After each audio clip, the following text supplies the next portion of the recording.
Hey, what's up, guys? It's David, and today I'm going to show you one of my favorite creative strategies for investing in real estate using a HELOC.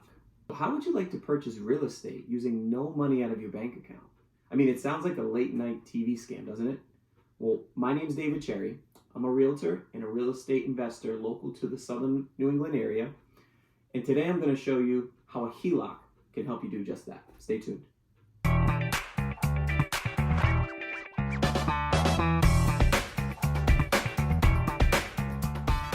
So when I say the word HELOC, what comes to mind? Probably like a little space creature from the Guardians of the Galaxy movies or something. But really, a HELOC stands for Home Equity Line of Credit. And I'm going to show you how this simple lending tool can help you buy more real estate. And hey, as I go through this, if you find value, just do me a quick little favor and hit that thumbs up button. It really helps me reach more people. And of course, if you're finding value, subscribe below.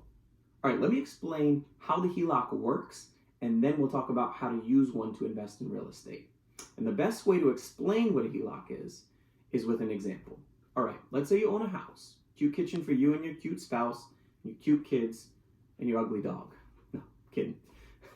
Now let's just say you owe the bank 100 grand on that house, but the house has gone up in value. Good job. Maybe you paid off some of the house too. So it's actually worth 400 grand now, all right?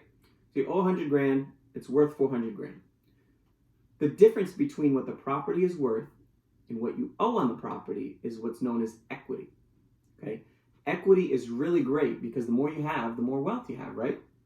But normally, in order to access that equity, you have to sell the property and pay all the closing costs. So at the end of the day, you might end up losing like 10% of whatever you sold it for. So let's do that for a second. So if we go to our $400,000 house example and you sold it, you could end up paying around 40 grand out of your profit in transaction fees alone, closing costs, right? Now that would leave you with 360 grand, but then you have to pay off the loan, right? So the initial mortgage you had, which we said was 100 grand. So that leaves you with now 260 grand to invest with if you don't have any taxes to pay on that. Now let's look at an alternative way to access that equity. Enter a home equity line of credit. The home equity line of credit is a loan, usually a second mortgage added on top of whatever your existing mortgage is, and it kind of acts like this gigantic revolving credit card. All right, you get access to this big line of credit, but you only pay for it when you're using it. All right, you're only making monthly payments on it when you actually use some of the money.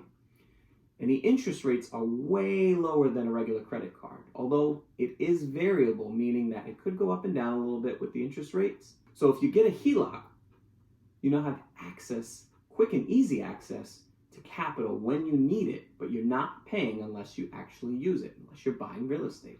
All right, so the big question is, how much can you get? Well, this gets kind of interesting because some banks will allow you to take anywhere between 60 to 90% of the property's value. And that includes your first mortgage, of course, if you have one. All right, so let's walk through that math. I'll keep it simple, I promise. So you remember our house example earlier where we talked about the home worth 400 grand. The bank, let's just say the bank lets us take 90% of that for our HELOC. All right, that leaves us with $360,000. And again, if we owe $100,000 as a mortgage, the bank will let us take 360, take the 360 minus the 100 we owe. Now we have $260,000 that we can now pull out in a home equity line of credit. Now, does that $260,000 number sound familiar? It should, because it's the same amount I mentioned earlier when we talked about the money that we'd likely have after selling the property. So in other words, potentially, I could have the same amount of money left over as if I was selling the property, but I don't actually have to sell it. I can keep it, and I can now use that same $260,000 to invest in real estate and continue to grow. Now, I'm sure you can find use for 260 grand to invest in real estate, right? I certainly can. Maybe you use it as a down payment on your first multifamily investment to start building a solid stream of income.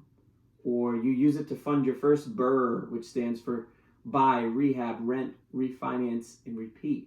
It's a strategy where you buy a fixer-upper rental property and you buy it with short-term funds like a HELOC. You fix it up, you rent it out to great tenants, And then you go to the bank and you get a normal fixed rate mortgage on the newly rehabbed property. You refinance it, which will then allow you to pay off the HELOC, giving you back that short-term money so you can pay it back. And then you can rinse and repeat. You can repeat the process over and over and over. So you're using the same money to continue to grow your portfolio and your wealth. All right, I hope you enjoyed this video on using creative financing to grow your wealth in real estate. As always, if you have questions, post them in the comments below, or you can reach out to me directly.